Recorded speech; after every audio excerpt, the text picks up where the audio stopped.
Break के बाद आप सभी का एक बार फिर से स्वागत है। खबर रामनगरी अयोध्या से है, जहां बता दें कि रामनगरी अयोध्या में लोकसभा चुनाव की तैयारियों में लगा पुरोहित समाज, जो कि 20 मई को यहां पर चुनाव होना है, जिसमें प्रत्याशी भारतीय जनता पार्टी लल्लू सिंह और समाजवादी पार्टी अवधेश प्रसाद पांडे और कांग्रेस से निर्मल खत्री और बहुजन समाजवादी पार्टी से सच्चिदानंद पांडे के बीच होना है। इसमें जनता और पुरोहित समाज किस तरफ जाती है?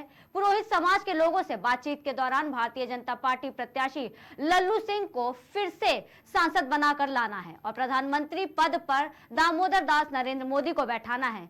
सुनिए पुरोहित समाज और जनता ने क्या कुछ कहा। अयोध्या से हमारे माननीय लल्लू सिंह जी को बहुमत से हम लोग जिताएंगे। अयोध्या के पुरोहित समाज 10,000 वोट पुरोहित समाज का है। संत समाज, पुरोहित समाज, पूरे अयोध्या के व्यापारी बीजेपी के साथ हैं। अब की बार 400 के पार प्रधानमंत्री जी का रहेगा और अयोध्या से हमारे लल्लू सिंह जी निकल रहे हैं, क्योंकि उन्होंने बहुत सा काम अयोध्या का किया है। रेलवे स्टेशन से लेकर के, रोड से लेकर के अयोध्या रामपथ तक पूरा उनका व्यवस्था, उन्होंने एयरपोर्ट का भी निर्माण कराया। तो इसीलिए हमारे अयोध्या से माननीय लल्लू सिंह निकल रहे हैं बहुमत से। हर एक पार्टियां जो है प्रचार प्रसार में लगी हुई है, लेकिन हम लोग तो देश दुनिया आज मान लीजिए कि पूरे विश्व का केंद्र अयोध्या नगरी राम जी की परम धाम माना गया है और हम लोग परम धाम के वासी हैं। तो हम लोग को अच्छा बुरा सब पूरा एकदम साफ साफ प्रत्यक्ष दिख रहा है। हम लोग के अंदर कोई छलावा और कपट की भावनाएं है ही नहीं है जरा से भी अंदर। जिस प्रकार से अयोध्या का विकास किया है भारतीय जनता पार्टी ने और 500 वर्षों का वह सपना साकार हो गया, जिसमें हमारे लाखों हिंदू भाइयों ने बलिदान दिया था। उस बात को कैसे मैं भूल जाऊं, जिन्होंने अपनी प्राणों की आहुतियां देकर के इस राम मंदिर के लिए युद्ध किया था। आज वह सपना साकार अगर किसी ने कराया है तो वह भारतीय जनता पार्टी एक ही पार्टी है जिन्होंने राम जी को मुक्ति दिलाया है, चाहे कोर्ट के माध्यम से, चाहे आपस में बैठ करके। लेकिन राम जन्मभूमि जो भी भव्य मंदिर निर्माण हुआ है वो भारतीय जनता पार्टी की देन है। आज कोर्ट ने जो भी निर्णय दिया है वो भारतीय जनता पार्टी के माध्यम से वो मंदिर निर्माण हुआ है। तो हम लोग राम जी के आराध्य, राम जी ही हम सभी के आराध्य हैं और राम जी परम पिता हैं, जगत पालन आहार करता है। तो हम लोग अयोध्या में वास कर रहे हैं, यहाँ से राजनीति शुरू होता है। तो राम जी की कृपा से जिस प्रकार से भारतीय जनता पार्टी ने अयोध्या से लेके पूरे भारत का विकास किया है, एक गांव से लेकर के एक शहर का विकास किया है, आज तक ना ऐसा सरकार दूसरा आया था और ना भविष्य में कोई आएगा। अभी आने वाले 2 दिन पहले जो है माननीय सांसद प्रत्याशी श्रीमान लल्लू सिंह जी का भी तीर्थ पुरोहित समाज के द्वारा भव्य स्वागत सम्मान उनका किया गया। 51 किलो माला पहना करके उनको जो है स्वागत किया गया और तीर्थ पुरोहितों ने आशीर्वाद उन्हें विजय घोष का किया है। क्योंकि जिस प्रकार से अयोध्या के विकास कार्यों में माननीय श्री सांसद लल्लू सिंह जी ने जो अपना सहयोग निभाया है और बढ़ चढ़ करके हिस्सा लिया है, वह दूसरा कोई सांसद लेता भी ना। लगातार से उन्होंने जो है विधायकी रहे, तीसरी बार उनको जो है भारतीय जनता पार्टी ने सांसद का टिकट दिया है। तो ऐसा लोकप्रिय सांसद हैं, उनको कौन छोड़ सकता है। या ऐसे पार्टी जिन्होंने राम नाम का जयकारा लगाया है, माता पिता का नाम, जिस प्रकार से माता पिता के नाम लेने से माँ बाप को खुशियाँ होती हैं। माँ बाप इसीलिए संतान उत्पत्ति करती है कि मेरा आगे चल करके मेरे बच्चे मेरे भविष्य और मेरे नाम यश कीर्ति को बढ़ावेंगे। तो इसी प्रकार परमात्मा सीताराम जी ने हम सभी को इतना सुंदर शरीर दिया है, इतना अच्छा मानव शरीर दिया है और दिमाग बुद्धि दिया, विवेक शक्तियाँ दिया है कि अच्छा और बुरा, ऊंचा और नीचा एक सोच समझ सके। तो परमात्मा राम जी का जहां जय होता हो, हमारे आराध्य श्री सीताराम जी का जय होता हो, उसी पार्टी को हम चुनेंगे जिसने अयोध्या से लेकर पूरे भारत का विकास किया। भारतीय जनता पार्टी जैसी ना कोई सरकार पहले आई थी, ना आज है, ना भविष्य में रहेगी। ऐसे देश के यशस्वी माननीय प्रधानमंत्री जी और हमारे क्षेत्र के जनप्रिय लोक नायक सांसद माननीय श्री लल्लू सिंह जी को भारी मतों से विजयी बनाने वाले। आगे 20 तारीख को हम लोग सुबह पहले 7 बजे मतदान, फिर बाद में जलपान, इस प्रकार से तीर्थ पुरोहितों ने पूर्ण रूप से तैयारियां कर लिया है।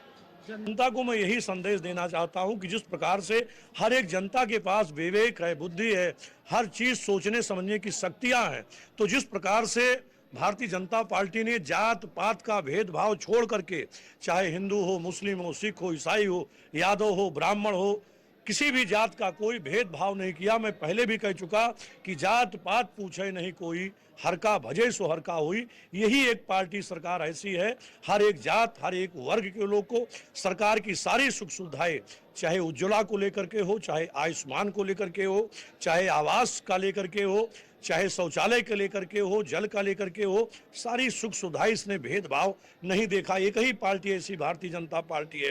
तो मैं बारंबार जनता से अपील करता हूं कि भारतीय जनता पार्टी को वोट दे करके, कमल पे अपने बटन दबा करके पहले वोट करें, बाद में जलपान करें। बारंबार करता हूं, भारतीय जनता पार्टी जैसी दूसरी सरकार कभी आई नहीं सकती है। ये मेरा चैलेंज है, मेरा दावा है। अयोध्या से ऐलान है कि भारतीय जनता पार्टी जिस प्रकार से सांसद श्री लल्लू सिंह जी इस बार लाखों वोट से जो है विजयी करके जाए, जिससे अयोध्या का वर्चस्व, अयोध्या की एक गर्मा मई बाणी बाण जो है पूरे भारत में एक संदेश जाना चाहिए। क्योंकि अयोध्या राम जन्मभूमि निर्माण हुआ, उसी के बाद ये चुनाव हो रहा है। यदि वोट का भी संख्या कम रह गया तो अयोध्या वालों के लिए अपमान की बात है। इसलिए बहुत ही सोच समझ करके इस कार्य में आगे बढ़ें और भारतीय जनता पार्टी को वोट दे करके इस प्रकार से रिकॉर्ड कायम करें कि अयोध्या से पूरे भारत के लिए एक रिकॉर्ड कायम हो कि अयोध्या वालों ने हर्ष और उल्लास के साथ सोच और समझ करके भारतीय जनता पार्टी को पुनः चुना है, जिससे सांसद श्री लल्लू सिंह जी भी उसी पद पर रहें और देश के यशस्वी माननीय प्रधानमंत्री जी रहें। आज तक तो मैंने ऐसे किसी प्रधानमंत्री को देखा ही नहीं कि भारत से लेकर के देश विदेशों तक जिस प्रकार से उनका सम्मान होता है, जिस प्रकार से फॉरेनर जिस देश में वो जाते हैं वहाँ की जनता जय श्री राम का नारा लगाती है। ऐसा प्रधानमंत्री भविष्य में पहली बार आया है, दोबारा किसी को मिलना मुश्किल है। यह चीज जाने मत देना, यह मौका जाए ना। दोबारा पूरी भारत की जनता पछताएगी यदि मोदी जी को 400 पार नहीं कराया गया। तो इस बार मोदी सरकार 400 पार। राजेश महाराज, अध्यक्ष अयोध्या तीर्थ पुरोहित, धर्मार सेवा ट्रस्ट अयोध्या धाम। जय सिया राम। अयोध्या पावन श्री राम के नगरी में माननीय सांसद लल्लू सिंह जी हैं। कई वर्षों से विधायक भी थे, सांसद भी थे और वर्तमान में योगी आदित्यनाथ जी, देश के प्रधानमंत्री माननीय मोदी जी ने अयोध्या का कायाकल्प किया। गली से लेकर के रोड तक पूरे अयोध्या का कायाकल्प किए। विकास क्षेत्र में अयोध्या सबसे ज़्यादा आगे था। श्री राम का मंदिर का निर्माण उन्होंने कराया है और अयोध्या में श्री राम के गर्जना करने के लिए, हिंदू धर्म को कायम करने के लिए मोदी से अच्छा नेता इस दुनिया में कोई है नहीं। इसलिए समस्त तीर्थ पुरोहित समाज ने मीटिंग करके परसों माननीय लल्लू सिंह को तीर्थ पुरोहित समाज का बैठक में उनको माला 51 किलो का अर्पण करा दिया गया है और विजय घोषित कर दिया गया है। इस बार लल्लू सिंह लाखों वोटों से जीतेंगे और 400 से ज़्यादा सीट भाजपा की बनेगी। तीर्थ पुरोहित समाज के अध्यक्ष दुर्गेश कुमार पांडे आज सरजू नदी से भाजपा की रैली है, उस रैली में समस्त तीर्थ पुरोहित समाज वहां जा करके और जन जन को सूचना जागृत करेंगे कि हिंदू धर्म को बढ़ाने वाले को और हिंदू को कायम करने वाले को वोट दे करके आप लल्लू सिंह को विजय बनावें। अयोध्या से